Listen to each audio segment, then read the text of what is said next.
Hello friends, welcome to Sara's Kitchen.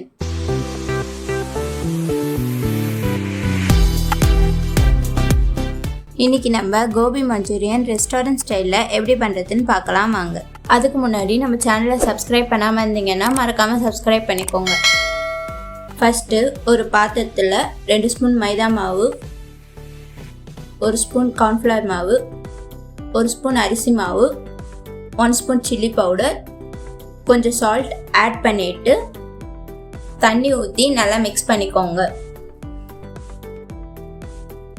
Already காலிஃப்ளவரை மஞ்சள் உப்பு போட்டு பாயில் பண்ணி எடுத்து வச்சிருக்கேன், அதை நம்ம ஆட் பண்ணிக்கலாம்.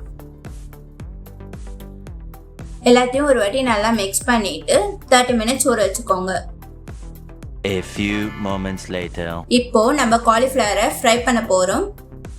கடாயில் ஃப்ரை பண்றதுக்கு தேவையான அளவுக்கு எண்ணெய் ஊற்றிக்கோங்க.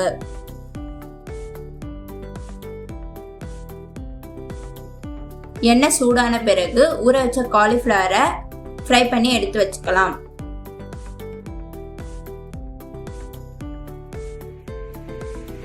கோபி மஞ்சூரியன் ரெடி பண்ணுறதுக்கு ஃபஸ்ட்டு கடாயில் 2 ஸ்பூன் எண்ணெய் ஊற்றிக்கலாம்.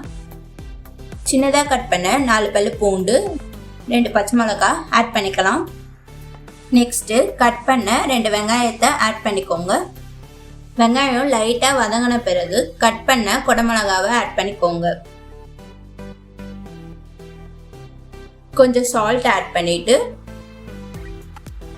1 spoon red chilli sauce, 1 spoon soya sauce, 1 spoon tomato ketchup add பண்ணிக்கோங்க. கொஞ்சம் கார்ன்ஃப்ளவர் மாவை தண்ணியில் கலந்து ஆட் பண்ணிக்கோங்க. ஒரு வாட்டி எல்லாம் மிக்ஸ் பண்ணிட்டு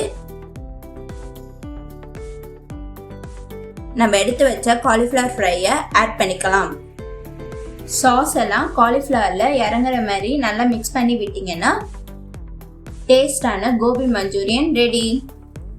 இதை நீங்கள் எதுக்கு வேணாலும் சைடிஷாக வச்சு சாப்பிட்டுக்கலாம், டேஸ்ட் சூப்பராக இருக்கும். இது உங்கள் வீட்டில் ட்ரை பண்ணிவிட்டு எப்படி இருக்குன்னு கமெண்ட்டில் சொல்லுங்கள். இந்த வீடியோ உங்களுக்கு பிடிச்சிருந்தா லைக் பண்ணிவிட்டு உங்கள் ஃப்ரெண்ட்ஸ் அண்ட் ஃபேமிலிக்கு ஷேர் பண்ணுங்கள். இந்த மாதிரி நிறைய சூப்பரான ரெசிபி தெரிஞ்சுக்கணுன்னா மறக்காமல் நம்ம சேனலை சப்ஸ்கிரைப் பண்ணிக்கோங்க.